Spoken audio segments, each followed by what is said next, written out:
जय माताजी मित्रों, हूँ ममता गोस्वामी। मारी चेनल ममतानी रसोई में तमारुं स्वागत है।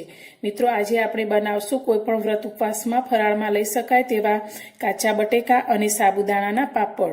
तो मित्रों, मारी आ रेसिपी तमने पसंद आवे तो विडियो ने लाइक, शेर और सब्सक्राइब करवानुं बिल्कुल भूलता नहीं और विडियो ने पूरो जोजो अंत सुधी। तो अत्यारे पापड़ बनावा माटे मैं काचा 2 बटेका लीधा छे अने साथे साबुदाणा लीधा छे। तो अत्यारे मैं आ रीते 1 वाटकीनुं माप सेट कर्युं छे। आपणे बधुं ज परफेक्ट मापथी बनावशुं तो आपणा पापड़ एकदम सरस बनशे। तो आ अर्धी वाटकी मैं साबुदाणा लीधा हता, तेने मैं अर्धी वाटकी पाणी रेडी अने 4 कलाक पहेला पलाळीने राखेला। तो एकदम सरस रीते आपणा साबुदाणा पलળી गया छे। तमे जोई शको छो दाणो दाणो छूटो थई गयो छे अने आ रीते आपणे हाथमां लईने जोईए तो एकदम सरस रीते मेश थई जाय छे। આપણે જે બટેકા લીધા છે તેની છાલ ઉતારી લઈશું। તો આ રીતે આપણે બંને બટેકાની છાલને ઉતારી લેવાની છે। બટેકાની છાલ આપણે ઉતારી લીધી છે તો પાણીની અંદર આપણે આ બટેકાના એકદમ નાના નાના ટુકડા કરી લઈશું। આ રીતે આપણે પાણીમાં એડ કરતા જઈશું ટુકડા, એટલે આપણા બટેકા કાળા ન પડે। અને આ રીતે કાપ્યા પછી આપણે 2 થી 3 પાણીએ આ બટેકાને ધોવાના છે, જેથી એના અંદર રહેલો બધો સ્ટાર્ચ નીકળી જશે। પલાળેલા સાબુદાણા આપણે 1 વાટકીના માપ પ્રમાણે જોઈએ તો 1 વાટકી આપણે પૂરા લીધા છે। અડધી વાટકી લીધા હતા તે પલાળ્યા પછી આપણા 1 વાટકી પૂરા થયા છે। તો આપણે એક મિક્સર જારની અંદર સાબુદાણાને લઈ લઈશું। હવે આ જ વાટકીના માપ પ્રમાણે આપણે અડધી વાટકી પાણી સાબુદાણાની અંદર એડ કરીશું અને આને આપણે સાબુદાણાની એકદમ સ્મૂથ એવી પેસ્ટ બનાવી લઈશું। સાબુદાણાની પેસ્ટ બનીને તૈયાર છે। તો હવે આપણે તેને એક બાઉલમાં લઈ લઈશું।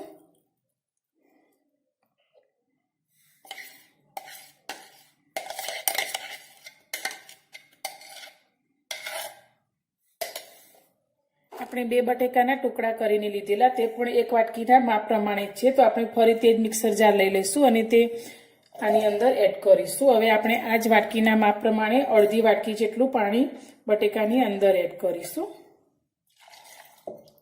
અને આની પણ આપણે એકદમ સ્મૂથ એવી પેસ્ટ તૈયાર કરી લઈશું। આપણે બટેકાને પણ સારી રીતે ક્રશ કરી લીધા છે। તો હવે આપણે જે સાબુદાણાને ક્રશ કરીને રાખ્યા છે તેની અંદર આપણે ગળણીથી ગળી અને આ બટેકાની પેસ્ટ ઉમેરીશું, જેથી આપણો નાનો સરખો ટુકડો પણ અંદર રહી ના જાય। તો આ રીતે આપણે ઘસીને તેને ઉમેરી લઈશું અને જે ભાગ અંદર મોટો રહી જાય તેને આપણે ફરી મિક્સરમાં લઈ અને ઝીણું કરી લઈશું। આ જ રીતે આપણે બધા જ બટેકાને ગાળી લીધા છે। બંને વસ્તુને આપણે ભેગી કરી લીધી છે। તો હવે તે જ વાટકીના માપ પ્રમાણે આપણે 4 વાટકી જેટલું પાણી બંને વસ્તુની અંદર એડ કરીશું।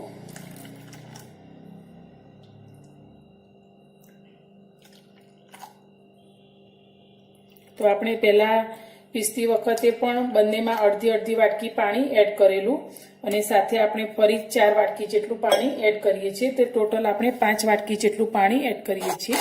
ગેસ પર આપણે એક જાડા તળિયાવાળી કઢાઈ લઈશું અને ગેસ ચાલુ કરીશું। હવે આપણે જે સાબુદાણા અને બટેકાનું મિશ્રણ તૈયાર કરીને રાખ્યું છે તે આપણે આ કઢાઈની અંદર એડ કરીશું। તો હવે આપણે આ મિશ્રણને કેટલો સમય પકવવાનું છે તે હું તમને આગળ બતાવતી જઈશ અને જણાવતી જઈશ। તો વિડીયોને પૂરો જોજો। તો હવે આપણે આ રીતે સતત તેને હલાવવાનું છે અને પહેલા 5 મિનિટ માટે આપણે ગેસની ફ્લેમ હાઈ રાખીશું।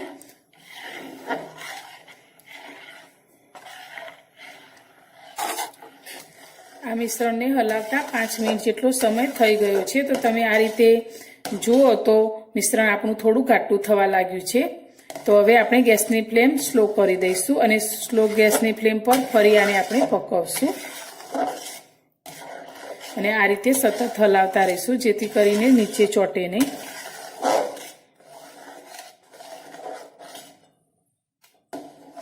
फरी मिश्रणने हलावता 5 मिनिट जेवो समय थयो छे। तो हवे आपणे गैसनी फ्लेम थोड़ी हाई करी दईशुं अने 2 मिनिट आ रीते सतत हलावशुं।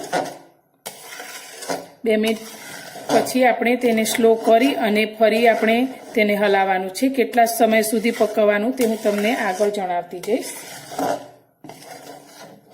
ફરી આપણે હાઈ ગેસ પર 2 મિનિટ પકવ્યા પછી ફરી 5 મિનિટ માટે આપણે સ્લો ગેસ પર આ મિશ્રણને પકવ્યું છે. તો તમે જોઈ શકો છો આ રીતે એકદમ સરસ ઘાટું આપણું મિશ્રણ થવા લાગ્યું છે અને ઉપર આ રીતે ધીમે ધીમે થોડા થોડા બબલ્સ પણ થવા લાગ્યા છે.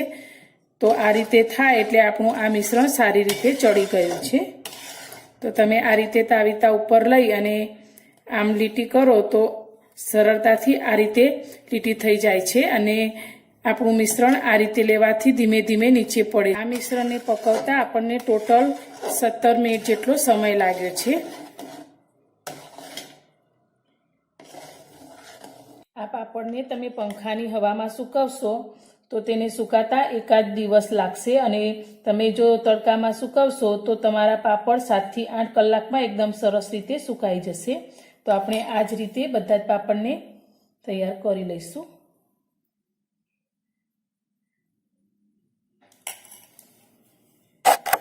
પાપડને બનાવીને મેં આ રીતે પંખાની હવામાં સૂકવવા માટે રાખી દીધા છે. તો સુકાયા પછી આપણે ફરી મળીશું. મિત્રો, આપણા સાબુદાણા અને બટેકાના બનાવેલા પાપડ સારી રીતે સુકાઈ ગયા છે. તો મેં પંખાની હવામાં સૂકવેલા તેથી થોડો વધારે સમય થયો છે, લગભગ 30 કલાક જેટલો સમય લાગ્યો છે. પણ તમે જો સવારે બનાવી અને તડકામાં સૂકવશો તો સાંજે ઉપયોગમાં લઈ શકાય છે. તો તમે જોઈ શકો છો આપણા પાપડ એકદમ પાતળા તૈયાર થયા છે. આવા પાપડ તમને બજારમાં પણ ક્યાંય નહીં મળે તેટલા પાતળા આપણા આ કાગળ જેવા પાતળા પાપડ તૈયાર થાય છે. તમે જોઈ શકો છો આની આરપાર મારી આંગળીઓ કમ્પ્લીટ દેખાય છે. તો હવે આપણે આ પાપડને તળીને જોઈશું. ગેસ પર આપણે કડાઈમાં તેલને ગરમ કરવા મૂકી દીધું છે. તો તેલ આપણે એકદમ વધારે ગરમ નથી કરવાનું. આપણું તેલ ગરમ થઈ જાય એટલે ગેસની ફ્લેમ આપણે મીડિયમ સ્લો કરી દઈશું અને પછી જ આપણે બનાવેલા પાપડને તેલની અંદર લઈશું. તો આ રીતે આપણે પાપડ અંદર લઈશું અને પાપડ આપણા તેલમાં લેતાની સાથે જ એકદમ સરસ રીતે તળાઈ જાય છે. તમે જોઈ શકો છો આ રીતે.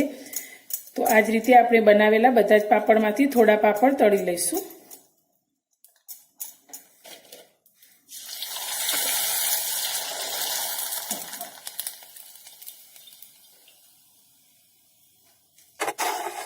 બનાવેલા પાપડ મેં તળી લીધા છે. તો તમે જોઈ શકો છો પાપડ એકદમ આપણા ક્રિસ્પી બને છે અને મોઢામાં મૂકતા જ ઓગળી જાય તેવા પોચા પણ પાપડ આ બને છે અને ખૂબ જ ઓછી મહેનતે અને સરળતાથી આપણા પાપડ બનીને તૈયાર થાય છે. તો મારી આ પાપડ બનાવવાની રેસીપી તમને સારી લાગી હોય તો વિડીયોને લાઇક, શેર અને સબસ્ક્રાઈબ કરવાનું બિલકુલ ભૂલતા નહીં. તો ફરી મળીશું એક નવી જ રેસીપી સાથે નવા વિડીયોમાં.